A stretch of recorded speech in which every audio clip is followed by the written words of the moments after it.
kick us off. On this episode of America's Forest, we travel to Arkansas. We start along the Mississippi in the Arkansas Delta. We visit Helena, hot spot of the Delta blues, and jam with local masters. On that Main Street coming down Beale, looking for the girl we call Lou. We explore the Big Woods, primordial swamps of Tupelo and bald cypress.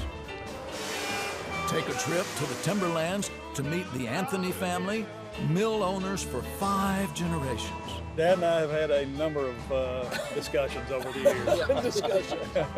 And we'll wrap it up in the Ouachita National Forest, where the trees are home to wonderful wildlife. This project grew from a project focused on an endangered species to the restoration of an entire ecosystem.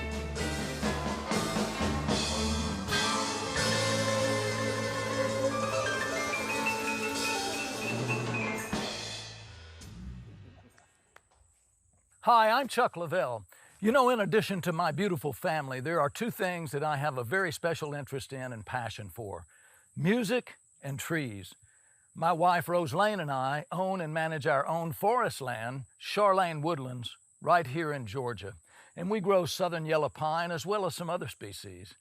Now, as a musician, getting to play and travel with the Rolling Stones, the Allman Brothers Band, Eric Clapton, and others, I get to meet folks out there that also have a passion for trees and forests.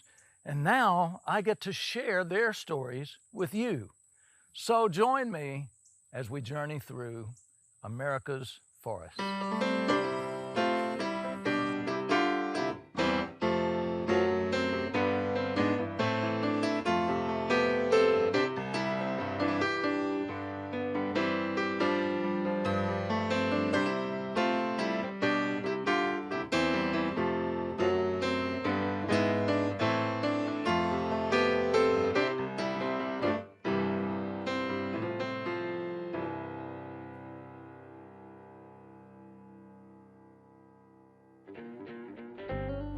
Welcome to the Arkansas Delta.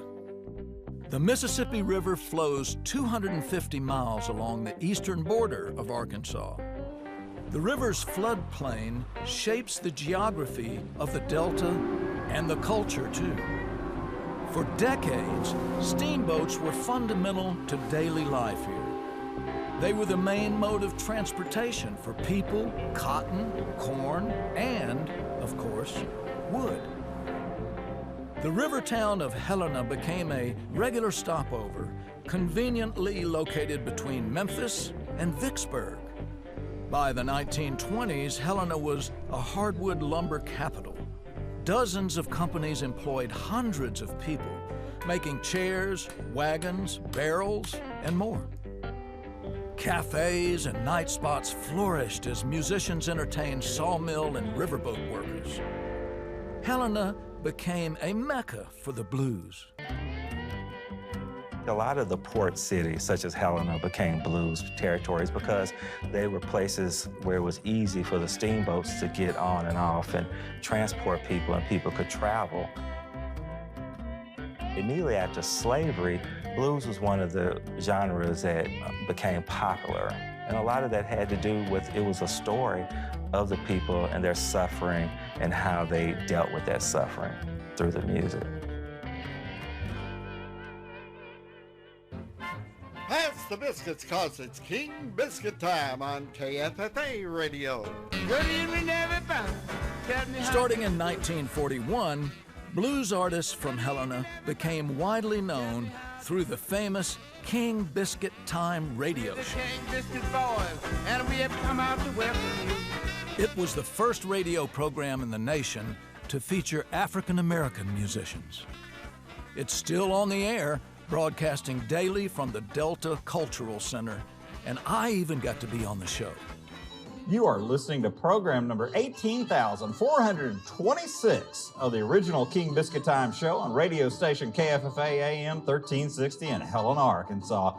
Chuck Lavelle, it is an honor to have you with us on King Biscuit Time. Hello, Brother Thomas. What a joy and an honor to be with you, my friend. Thank you so much for inviting me on. Big fan of King Biscuit, and you guys have been doing it right for a long, long time now. We just won't stop until we do get it right. In addition to broadcasting the radio show, the Delta Cultural Center has regular jam sessions. I don't want much, just want a little bit. I got to cap off my trip to Helena with local all-stars led by Philip Stackhouse on saxophone and Detroit Johnny on guitar. Got a itty-bitty bit, baby, teeny-weeny bit of you. Now that's what I call getting down in the Delta.